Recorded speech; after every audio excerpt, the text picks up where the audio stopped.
Assalamualaikum warahmatullahi wabarakatuh. Selamat bertemu kembali dengan saya, Ibu Eis Ratnasari SPD dari SMA Negeri 2 Subang. Pada kesempatan ini, Ibu ingin menjelaskan dengan materi persamaan kedudukan warga negara. Tujuan kita mempelajari materi ini yang pertama, untuk mengetahui apa saja hak warga negara.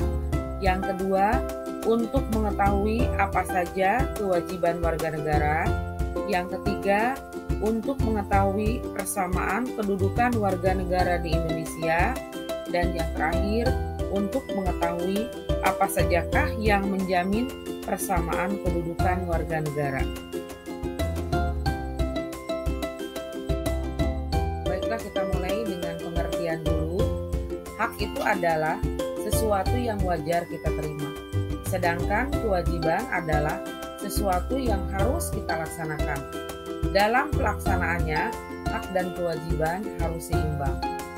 Persamaan kedudukan adalah hak tiap warga negara. Namun, hak warga negara sebaiknya tidak mengungguli kepentingan bersama. Kemudian, persamaan kedudukan warga negara dalam aspek hukum dijelaskan dalam pasal 27 Undang-Undang Dasar 1945. Anak-anak, apa sih yang termasuk hak warga negara?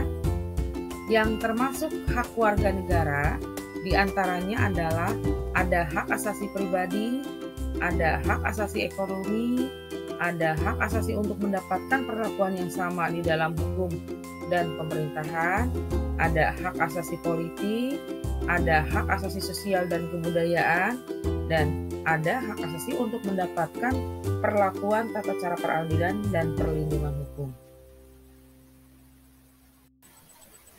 Tadi Ibu sudah menjelaskan mengenai pengertian kewajiban warga negara. Kewajiban warga negara dapat dikelompokkan menjadi kewajiban terhadap negara, kewajiban terhadap sesama, dan kewajiban terhadap diri sendiri. Contohnya, yang pertama, menjunjung tinggi dan mentaati perundang-undangan yang berlaku, membayar pajak, bea dan cukai yang dibebankan negara kepadanya, membela negara dari segala bentuk ancaman, baik yang datang dari dalam maupun dari luar negeri, mensukseskan pemilu, baik sebagai peserta atau petugas penyelenggara, mendahulukan kepentingan negara atau umum daripada kepentingan pribadi, melaksanakan tugas dan kewajiban yang dibebankan bangsa dan negara, dan yang terakhir adalah kewajiban menjaga dan memelihara keamanan dan ketertiban nasional.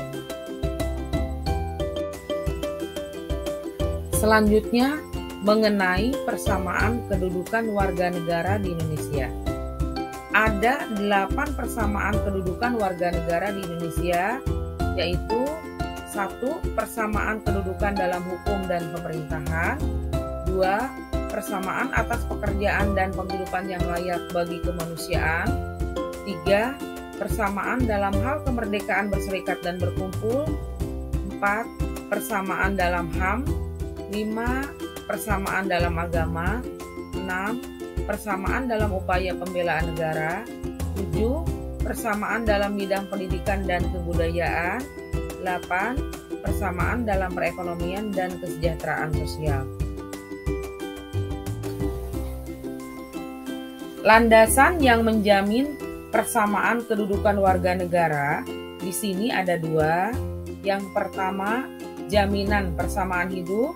Contohnya di sini ada nilai religiusnya, nilai gotong royongnya, nilai ramah tamah, nilai kerelaan berkorban dan cinta tanah air.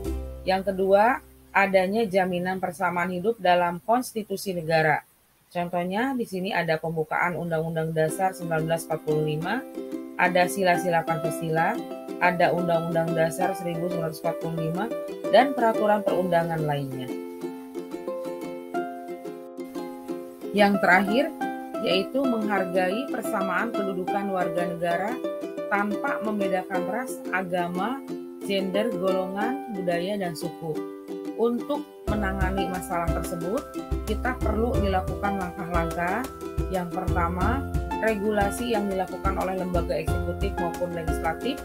Yang kedua, implementasi suatu kebijakan atau aturan yang proporsional dan profesional. Yang ketiga, sosialisasi atau aturan kebijakan. Yang keempat, masyarakat taat aturan.